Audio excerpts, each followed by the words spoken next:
Today on CSR, College of San Mateo goes toe-to-toe with Foothill. Niner fans show us how to go dumb and how it's oh so good once it hits your lips. The Dons turn back the clock with an alumni game for the ages. And the Lady Gators get tough with them Wildcats from Chico. All this and more on the College Sports Report.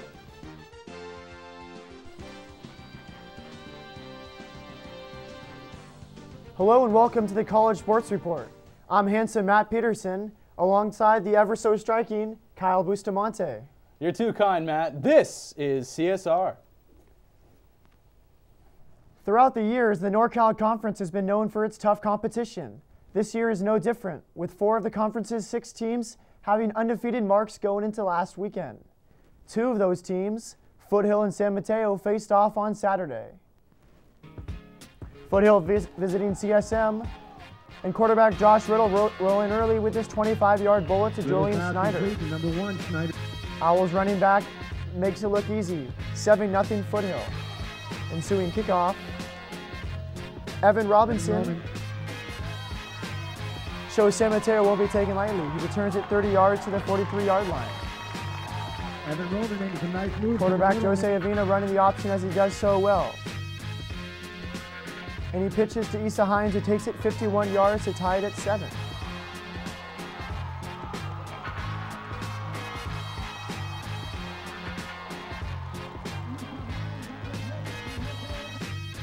Riddle back at it for Foothill, finds Adrian Collins for the first down.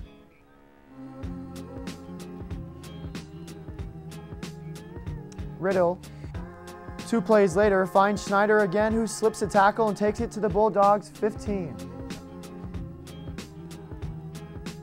Right there.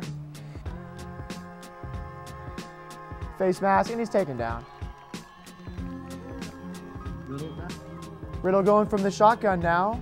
He shows he has finesse too as he finds Kevin Maher open in the end zone.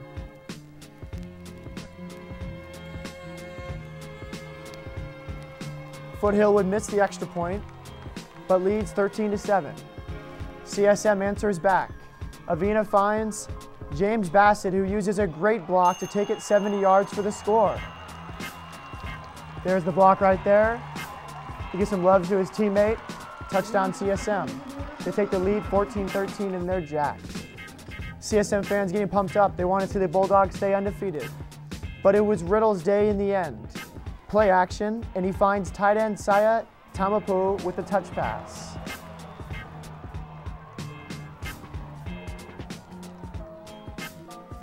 Foothill goes to the ground game now. Quinn Hutton runs 12 yards untouched for the score.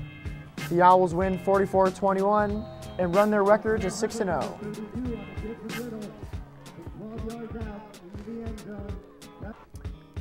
Foothill dominated on offense with 346 passing yards, 226 on the ground, and 572 total yards. Arnold and Hunter dominated for Foothill, with Arnold 119 yards on the ground and Hunter 21 carries for 99 yards. Riddle was the man today. 3 touchdowns, 346 yards, and for receiving, Julian had 8 catches for 196 yards. For CSM, Issa Hines had a decent day by his standards, 5 carries, 79 yards. And Avina and Singleton share the quarterbacking duties. Avina 151 yards and Singleton had a score.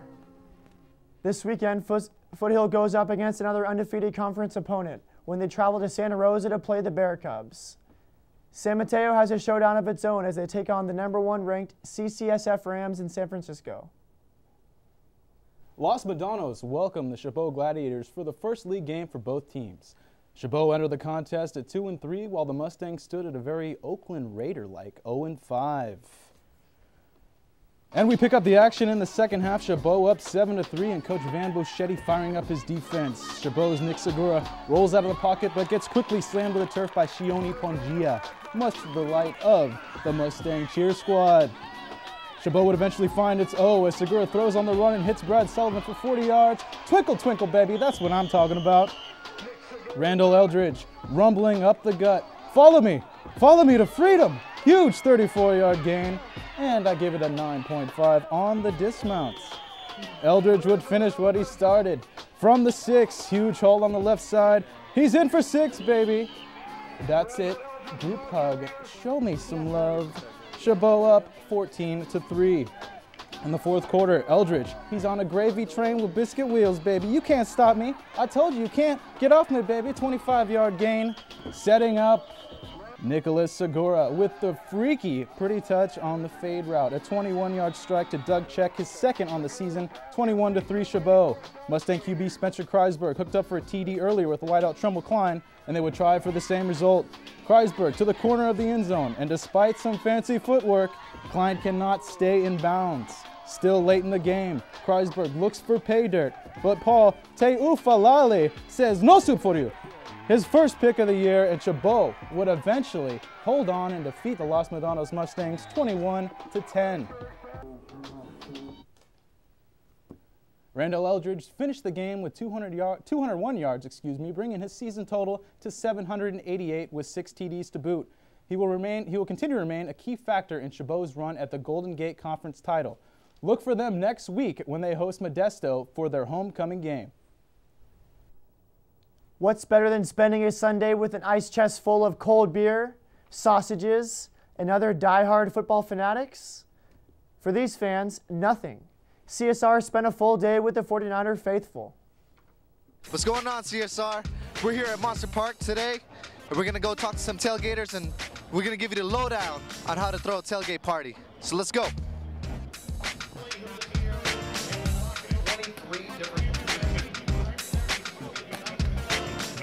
First of all, what do you bring to a tailgate party? Today we brought hamburgers, we're doing bacon, we're doing bacon burgers. We've got our beer, of course. Myself. Right. Myself, ribs, chips and salsa. Well, we bring our tent, our flags, barbecues, tables. I actually have a generator in the front of the car. Nice. That's powering the TV so we can watch the morning game. Cool, cool. So what time do you usually get here? We get here about 10:30 and start drinking wine, but we're really not alcoholics. It's never too early to drink wine in the morning? It's never too early to drink wine. Well, we start here at about 6:30 in the morning. We have fresh chorizo and eggs in the morning. It all depends. Like, we've been at this tailgate spot next to Pole K for 28 years. Oh, wow. Really? So, like, I got here at 7:45 this morning. Wow. You guys have any tips for future tailgaters, wannabe tailgaters?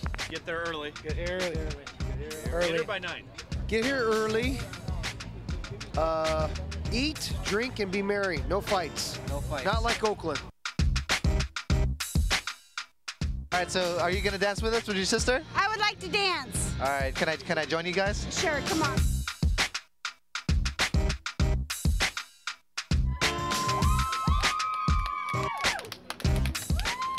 There you have it, sports fan. Bring a lot of food, beer, good attitude, and get here early. So till next time on How to Throw a Tailgate Party, this is Jeff for CSR, College Sports Report. If you plan on having a tailgate party at Monster Park, make sure you're dressed warm and have plenty of hot chocolate, because it gets very cold, but that's no reason to stop the party. Lots more to come on CSR, including USF soccer action. And our own Gator footballers hit the pitch. Don't you hang 10 on those channel waves just yet. We're coming right back.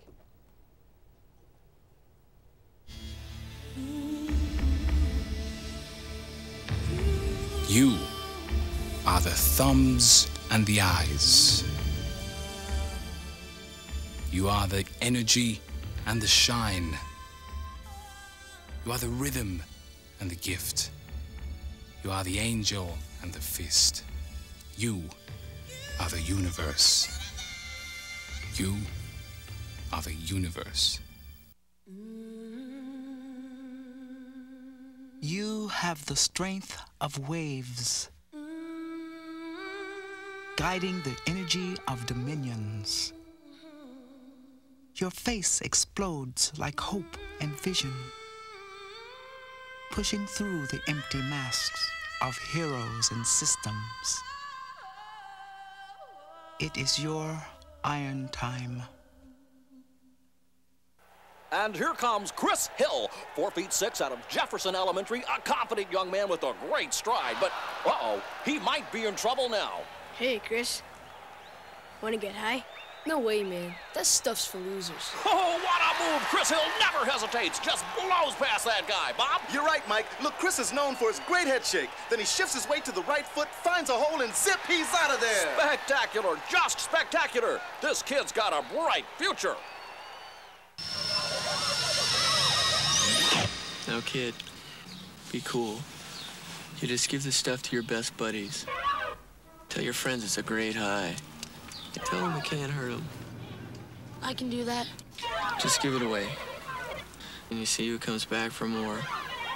And then I start charging. You're a smart kid. You have a good day at school, Billy boy.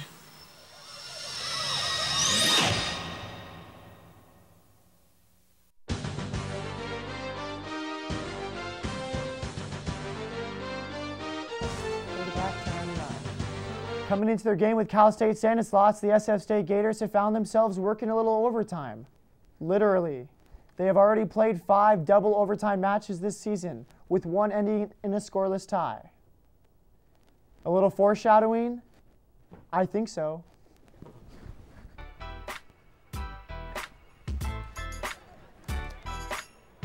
Brett Boyson with the free kick. Wesley Witt goes up for it, but the Stanislaus defender clears it. Witt on the free kick. George Nixon skies above the rest for the header. Romando Herrera with a great save. Fast forward to the second half. Nixon challenges.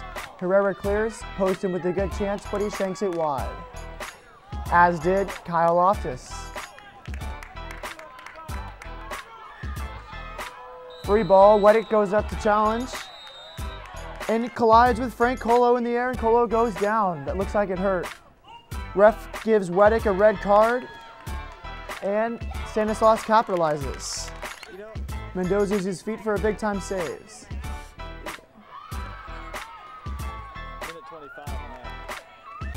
Artemo Arteaga with the crack on goal, but Kevin Glett is there to head it away. Ross Crown takes it to the corner. Gets off a cross, but Mendoza is there again. Big time. 5 seconds left in double overtime. Kyle Lindquist passes to Colho, who gets the shot off, but Mendoza won't be beaten. The game ends 0-0. Herrera records his 7th shutout for Stanislaus. Mendoza earns his 3rd clean sheet for the Gators. A defensive battle. Cal State Stanislaus remains in 2nd place in the CCA North. Well, also Chico State coming to town today, Matt. They also played San Francisco State men's team in a very big soccer match coming up. We have footage of that actually right now. Let's go to the highlight. The pitch in excellent condition as always, where we pick things up with Wes Witt sending a corner to CSR's own Matt Peterson, who was denied by Brian Linney. Chico on the attack. Nick Molney scores 1 of his 2 goals off this throw-in, heading past the outstretched arms of Ezra Mendoza. The scoreboard says it all, 2-0. Matt Peterson. Yes, our own Matt Peterson. This kid is everywhere. Disrupts the Wildcat attack with a phenomenal tackle. Here he comes in your picture. Get that slop out of here. Guess who? Well, I'll tell you who. Peterson, that's who, stops the Cats with a great defensive header. With all that D, where did it go on this play? Josh Doran sends in a cross, and there to pick up the rebound, as you'll see right here, is Evan Armstrong, kissing it off the crossbar. Sweetness, baby, pure sweetness, 3-0. Player of the game is, of course, Mr. 2-goal, Nick Maloney, who was so nonchalant. I'll just stroke my hair. It's all in a day's work, baby.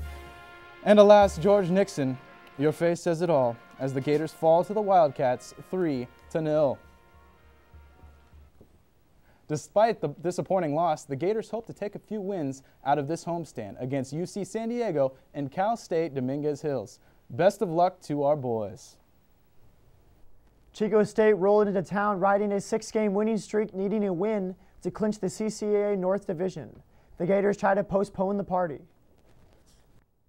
SF State in yellow, Chico in their white uniforms in the CCAA showdown at Cox Stadium. Heather Gravitt with a chance early on, but she falls and it rolls out of bounds. Bummer. Gravitt redeems herself, beating 2 Gator defenders in the corner. Some fancy footwork. and she manages to cross it. Shauna Vaquel muffs the cross, and Abby Stretch capitalizes for the goal. That's her 7th goal of the season. Garvette earns her 4th assist. 1-0 Chico State, 8 minutes into the second half. Wildcats looking to add another. A great ball played through, but Stretch is offside. After Rachel Brusahanen wisely steps up. Garvette showing off her speed as she blows by Brusahanen and gets the cross off. She says, "Pass the toast, because you just got burnt." Lizette Gary challenged in the air, but Wildcat Annie Golding will win that every time. 2 minutes to go, Gators with a free kick. Lindsay Whitecheese fakes, then passes to Morgan Davison, whose shot is stopped by the wall. Chico goalie Carrie Gonzalez is ready for another free kick. This time, Davison puts it in the mix, and Chico clears it to ice the game. Chico wins their 7th in a row and clinches its 2nd CCA North crown in 3 years. The defeat leaves the Gators at 4-9-4 on the season. The Wildcats will now prepare for the CCA Championships in San Diego. After a 3-0 loss to Chico State, the men's team has 6 wins, 8 losses, and 4 ties. Injuries and inconsistency have been the Achilles heel of the Gators this season. Early season injuries to 3 starters, Danny Michelle, Michael Enriquez, and Ben Onego, have left the Gators shorthanded. Still, the Gators have beaten 3 nationally ranked teams. Convincing wins against number 8 Seattle Pacific, number 15 Seattle University, and number 16 Sonoma State have shown the potential of the team. Freshman Dylan Glass leads the team with 5 goals, followed by JC transfer Casey Poston with 4. Brett Boyson and Wes Witt have 3 goals each. Goal scoring has been the story of the women's team. The Lady Gators are last in the CCA in scoring with just 11 goals in 17 games. The defense has done their part, allowing only 19 goals, 4th best in the conference. With a 4-9-4 record, the Gators have outplayed a lot of teams, but found themselves in the loss column. A 0-0 tie against Cal State Stanislaus is a microcosm of their season.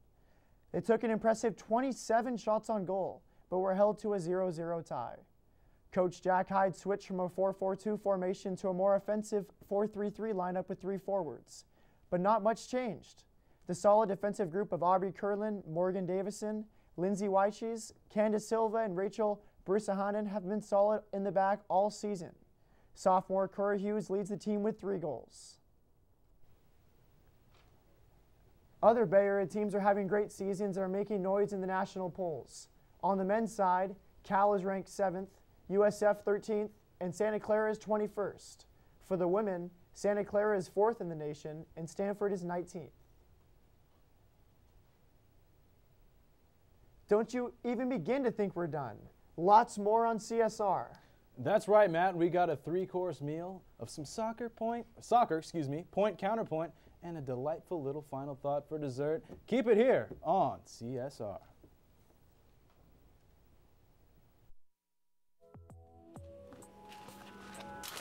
Coffee awakens all the senses, but only Fair Trade certified coffee awakens the 6th sense, the sense of fairness. Fair Trade certified coffees are bought directly from family farmers, guaranteeing them better incomes and strengthening their communities. Fair Trade certified. Taste fairness. Look for the label wherever you buy coffee.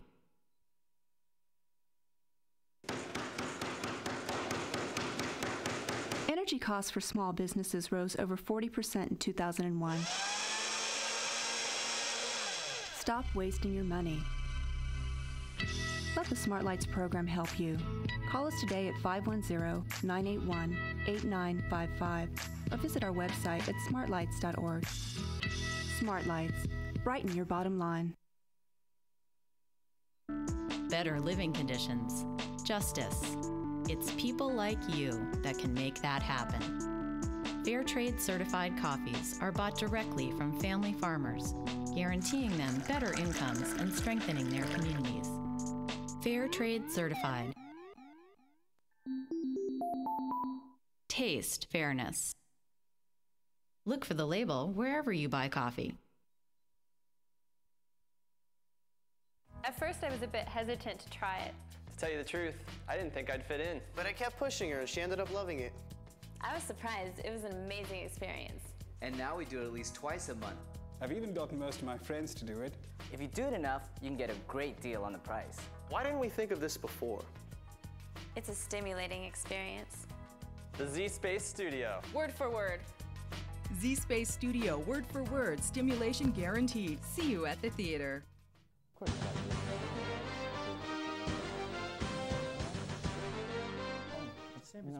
Here for another rousing edition of Point Counterpoint, we welcome Kevin Liu and Paul Wilson. Thank you, Kyle and Matt. Now for our second edition of Point Counterpoint, here's Paul Wilson and me, Kevin Liu. First topic, the BCS standings just came out last week. Who do you think is going to end up in the national championship game? I got to go with USC once again, along with Ohio State. I think Pete Carroll is going to be the difference, and he's going to take them to the top once again. I agree with Ohio State, but I'm going to have to go with West Virginia as their opponent. They have Steve Slayton and Pat White back there. They do have 2 games left against ranked opponents such as Louisville and Rutgers, but you know, I think they're going to leapfrog teams like Auburn who play in the tough SEC. They're probably going to end up playing in the SEC championship game, so they have a tough road ahead. USC, they have 2 games left, you know, against big-time opponents like Notre Dame and Cal. I think they're bound to lose one of those games. All right, next topic, we're going to go to more college football. Miami and Florida International. They had a big fight on the field. What are your thoughts on that, Paul? I think it was a sad day for college sports. You know, families go to watch a good football game and they end up watching a WWF melee. So I think that, you know, heads are going to roll, and there's going to be a lot of people that are going to be accountable for those actions. So it's just a bad day for college sports all around. You know, I totally agree because on a football field anyway, you can't really hurt each other. You have pads on, a helmet, and for that one guy on Miami who took his helmet off and started slinging them at everyone, you can't do that. 31 players did get suspended, and I think rightfully so. On to our next topic, we're going to go to the NFL. Who has the worst? Who's worse, the Raiders' offense or the 49ers' defense? It's got to be the San Francisco 49ers as they do their best Red Hot Chili Peppers impression of giving it away, give it away, give it away now. So I think it's got to be the Niners. You know, the Raiders' offense, terrible. Like you said last week, commitment to excrement, I totally agree. They can't get anything done. What, 50 points total on the season in 5 games? Was that 10 points a game? That's not going to get it done in this league. And now to our last topic, the NBA season starts on Halloween. Who are your picks to be in the NBA Finals? It's going to be Mr. Dwayne Wade and Shaq leading the Miami Heat again to the championship, along with the Dallas Mavericks. I think Mark Cuban has put together a really excellent team, and I think that the Dallas Mavericks are going to come out of the West nice and strong. I agree with the Miami Heat, but I'm going to go with a sleeper pick, the Los Angeles Lakers. Kobe Bryant comes back with Lamar Odom, Smush Parker, and they add Vladimir Radmanovic. They have a shooter, and you know what? I think they're going to get the job done this year. They're going to have to pass up Phoenix and Dallas, but Miami, Lakers, Shaq, and Kobe, that's what you're going to see. All right, well, that's it for Point Counterpoint. That was Paul. I'm Kevin. And you know what? Back to you guys, Kyle and Matt. Thank you, Paul and Kevin. Once again, always insightful and informative. You guys are phenomenal. You can catch Point Counterpoint only on the College Sports Report. The USF men's Zon soccer squad is playing well this year as it broke from league play to carry on a timeless tradition. The USF alumni game was held this past Saturday at Nagosco Stadium. The alumni game is held annually and gives past and current players the chance to square off. It's fun for all and keeps the past and present alive. It's very important for the university to carry on this tradition as it wants to keep a tight-knit group of past and current soccer players.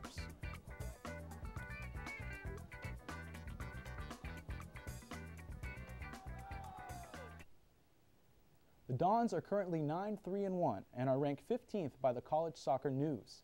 Look for them in action on October 20th versus Santa Clara and October 22nd versus St. Mary's. With a final thought on today's show, we welcome in Michelle Dapper. Thank you, Kyle. I'm sure glad to be here. In Dallas this past weekend, Terrell Owens made some serious noise on the field. He caught 3 touchdown passes in the Cowboys' 34-6 win over the Texans, his best showing as a Cowboy to date. I can't argue a three touchdown performance is nothing to pick apart. It was the 25th time Owens caught more than 1 touchdown in a game, surpassing the career total of Marvin Harrison, at least for the moment, and takes sole possession of the 4th place in the NFL history. And who hasn't heard about the off-field ruckus the Cowboys stirred up? Numerous accounts of headbutts with players and coaches, a hamstring issue that's landed him on a stationary bike and off the playing field, fined for being late for work, and a broken hand, an accidental overdose, and screams of "Why am I here?" in a shouting match with receivers coach Todd Haley. Clearly, he's made more news with his mouth than with his skills to start off the season.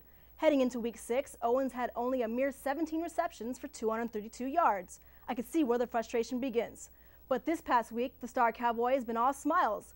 So how long will that last? Owens caught 5 balls for 45 yards, and his 21-yard touchdown was his longest catch of the day. Owens just does not look comfortable in the Dallas passing game. But if they keep feeding him the ball, it'll keep the man happy. So in the end, I guess it works out for everyone. We'll see next Monday night in Dallas when Owens and the bunch take on the 3-2 New York Giants. Thank you, Michelle. And for all of you out there who spend their Friday nights just like me, sadly awaiting their next MySpace friend request, you can check us out at CSR, www.myspace.com/CSR SFSU. That's all we have for you on CSR. Remember, we'll be here every week, bringing you the latest on college sports around the Bay. I'm Matt Peterson. And I'm Kyle Bustamante. We hope to be seeing you soon right here on the College Sports Report.